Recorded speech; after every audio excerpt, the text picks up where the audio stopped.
Hey, are you thinking about planning a family trip, but you don't know how to go about it or where to start? The flights, the accommodation, the activities, the budget, it's enough to make you want to give up even before you start. What if I told you that there's a fun and easier way of doing this without breaking a sweat? I am Nick, a family traveler, and I'm about to show you exactly how to go about making your dream vacation come true without losing your mind or breaking the bank. Watch until the end for my step-by-step guide on how to go about this. Let's dive right in. Now, before you start your trip, you have to think of your dream vacation. I did this with my family, and we've always had this plan of traveling around the world, but at times we used to think we do not have enough money, we do not have enough resources, we do not know how to go about it.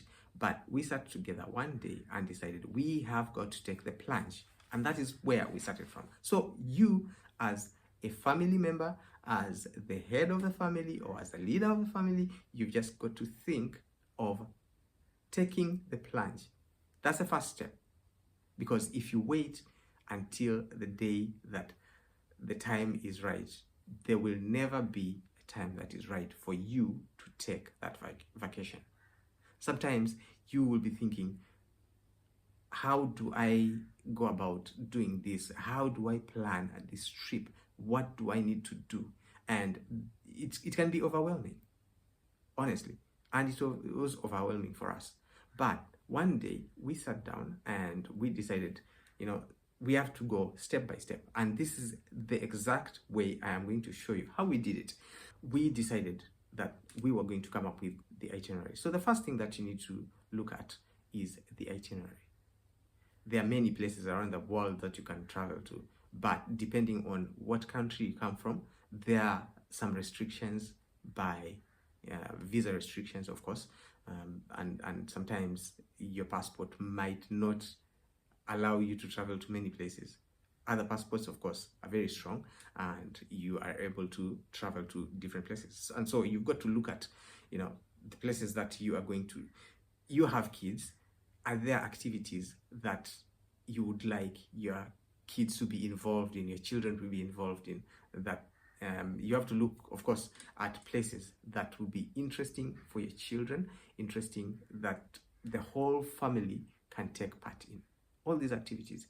Look at your budget, look at the itinerary, and see what aligns with your family goals, what aligns with your family targets. And so, from the itinerary, of course, creating an itinerary sometimes can be a challenge. But these days, you've got so many tools that can help you. AI is one of the things that has been really, really helpful of late. In the past, of course, I used to think I would read, I would go to the internet, I would Google. Sometimes it was my family members had traveled before, and the recommendations that they would come up with, or even friends would give me recommendations of places to go. Sometimes just a dream. So you'd read about it, about the country that you're interested in, and look at what they have to offer.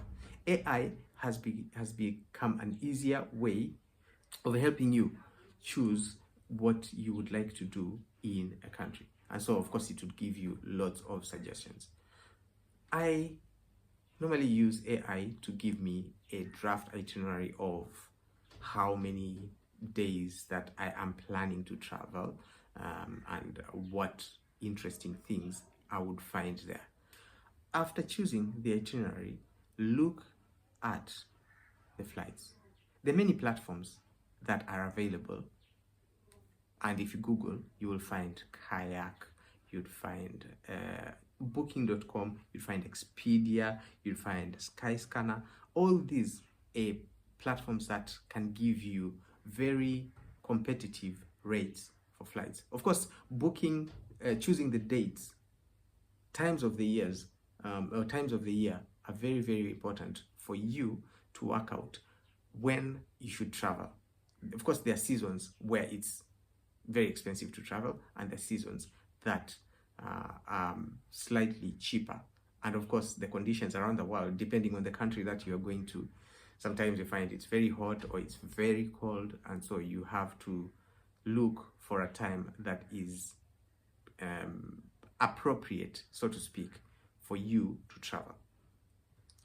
I would say that you check through the flight platforms and pick the flight that is the best for you and for your family needs.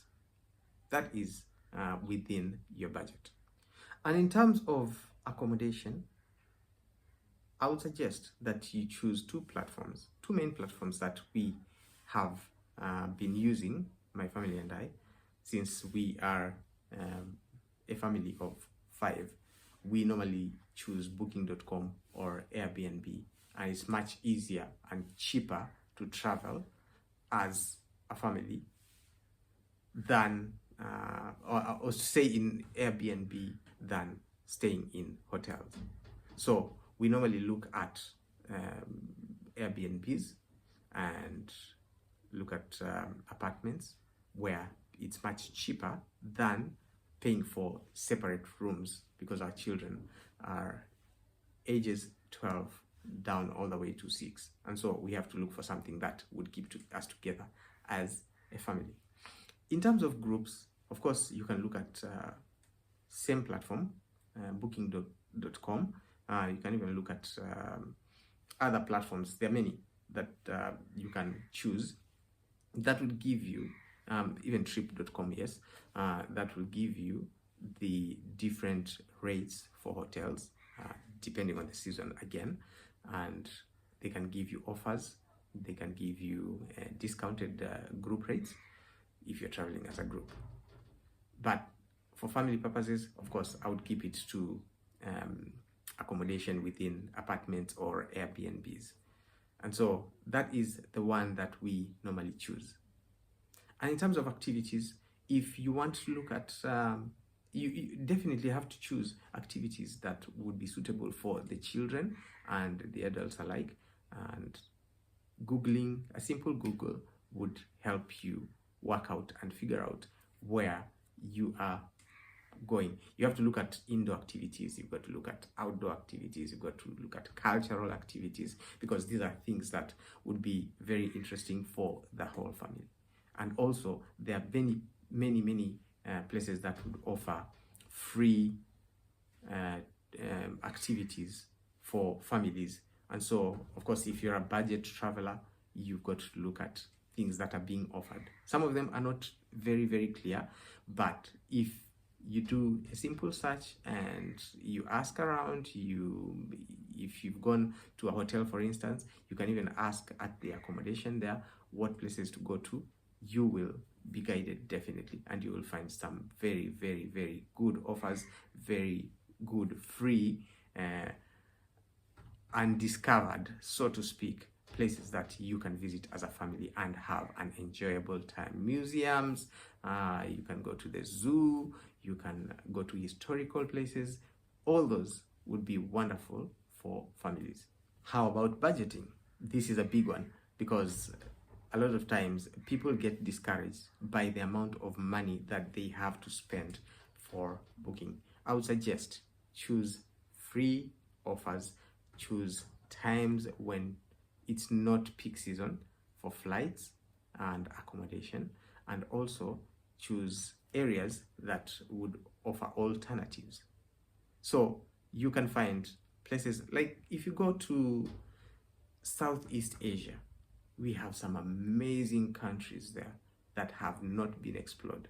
You can look at, you can do a simple search as well and find places where you can visit in Southeast Asia.